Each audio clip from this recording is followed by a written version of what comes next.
कुंभ का मेला लगा था तो सरकार ने वहाँ पर नए घाट का निर्माण कराए थी सरकारी धन से, कोई गलत नहीं है। वहाँ पे लाइटें लगाई गई थी, क्राउड कंट्रोल चाहिए, फायर ब्रिगेड की गाड़ियां चाहिए, पुलिस बल चाहिए, कपड़े चेंज करेंगे, उनके शौचालय की व्यवस्था करना, ये करना। तो ये करोड़ों रुपए जो खर्च किए गए हैं, तो सरकार का काम ये नहीं है कि, हालांकि राजनीतिकरण में हम आप समझेंगे कि समाज एक चीज देखिएगा, हम फिल्म वही फिल्म चलेगी जिस मेंटेलिटी के लोग समाज में हैं। अदरवाइज में हम फिल्म बना दे और उस मानसिकता के रहने वाले लोग बहुत कम हैं, वो फिल्म नहीं चलेगी। जैसे पीएचडी करने में एक बच्चे को क्या तकलीफें आती, नर्सरी से पीएचडी तक एक बच्चे को क्या तकलीफ आएगी, यह फिल्म अगर हम समाज में बनाएं तो ये फिल्म नहीं चलेगी, क्योंकि समाज के लोगों को मतलब ही नहीं है कि एक विद्यार्थी के जीवन में क्या तकलीफ। तो अगर समाज में खास करके हमारे भोजपुरी में अश्लीलता, बदतमीजी इतनी बढ़ती जा रही है, इसका मतलब समाज का एक बड़ा हिस्सा है जो इस चीजों को पसंद कर रहा है।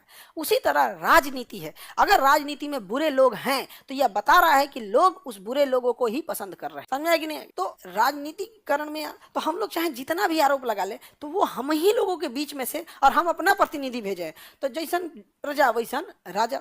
तो राजनीति बड़ा उटपटांग चीज होती है, तो लेकिन एकता और अखंडता के लिए कई बार राजनीतिक संकट आ जाती है। अपनी राजनीतिक फायदे के लिए एकता और अखंडता से भी समझौता कर दिया जाता है। संविधान में कहीं पे भी धर्मनिरपेक्ष, प्रस्तावना में धर्मनिरपेक्ष नहीं है, क्या है? पंथ निरपेक्ष। क्या है? पंथ निरपेक्ष। धर्म निरपेक्ष का मतलब है जहाँ धर्म होगा वहां दूरी बना लेंगे। पंथ निरपेक्ष का मतलब कि धार्मिक मामले में हमको बुलाइएगा तो जाएंगे, और नहीं बुलाइएगा तो भी हम कोई दिक्कत नहीं है, हम आपको इसको एज ए पर्सनल मैटर लेके छोड़ देंगे, हो जाएगा कि नहीं। अगर सहयोग की जरूरत होगी तो सहयोग करेंगे, समझ में गया कि नहीं आ गया।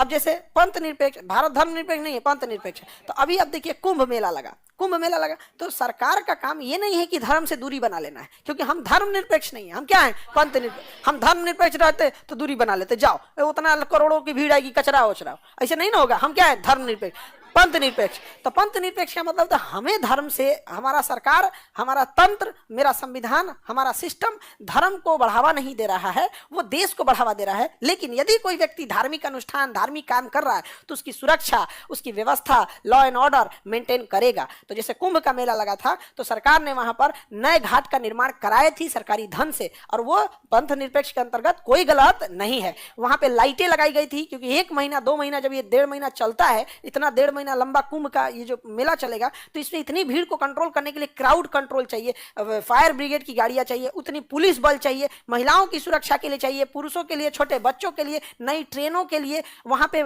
इतने लोग आएंगे तो भाई कुछ दिन तो रुकेंगे, एक के दिन तो रुकेंगे, या फिर कपड़े चेंज करेंगे, उनके शौचालय की व्यवस्था करना, ये करना। तो ये करोड़ों रुपए जो खर्च किए गए हैं वो धर्म निरपेक्ष रहता तो उटपटांग हो जाता। हम क्या है? पंथ निरपेक्ष है। आप समझ में आ गया कि नहीं? ऐसा नहीं कि किसी एक ही धर्म में होता है। यहाँ पर हम लोग जब आप लोग 2017 का समय था, 17-18, यहाँ पे गुरु पर्व मनाया गया था। सिख धर्म के लोगों ने इतना बेहतरीन मनाया था जिसका कोई हद नहीं। आज भी देखिएगा ईद का, जब ईद आएगा, अभी मार्च में ईद आने वाला है, तो नमाज अगर लोग मस्जिद में पढ़ेंगे तो आप देखेंगे बाहर पुलिस अपनी जीप लेकर खड़ी रहती है। तो जो भी मुस्लिम लोग होंगे आप देखिएगा जो नमाज पढ़ने जाते हैं तो बाहर खड़ी रहती है। अलग बात है कि क्योंकि नमाज जो पढ़ा जाता है वो उसी मस्जिद में आसपास के ही लोग होते हैं, तो एकदम लोकल चीजें होती है, तो उसमें ऐसा नहीं है कि कोई बाहर से आ रहा है पढ़ने। लेकिन वही अगर जमा मस्जिद दिल्ली जाइएगा, वहां देखिएगा भयानक पुलिस फोर्स वगैरह सारी चीजें लॉ एंड ऑर्डर के लिए मेंटेन करके रख दिया जाता है, ट्रैफिक वगैरह सब चीजें कर दी जाती है। जैसे छठ का त्योहार आता है, आप देखिएगा घाटों वगैरह को सजा दिया जाएगा। तो हम लोग पंथ निरपेक्ष हैं। पंथ निरपेक्ष ये कहता है कि हमें आपके धार्मिक मामले में इंटरफेयर नहीं करना है,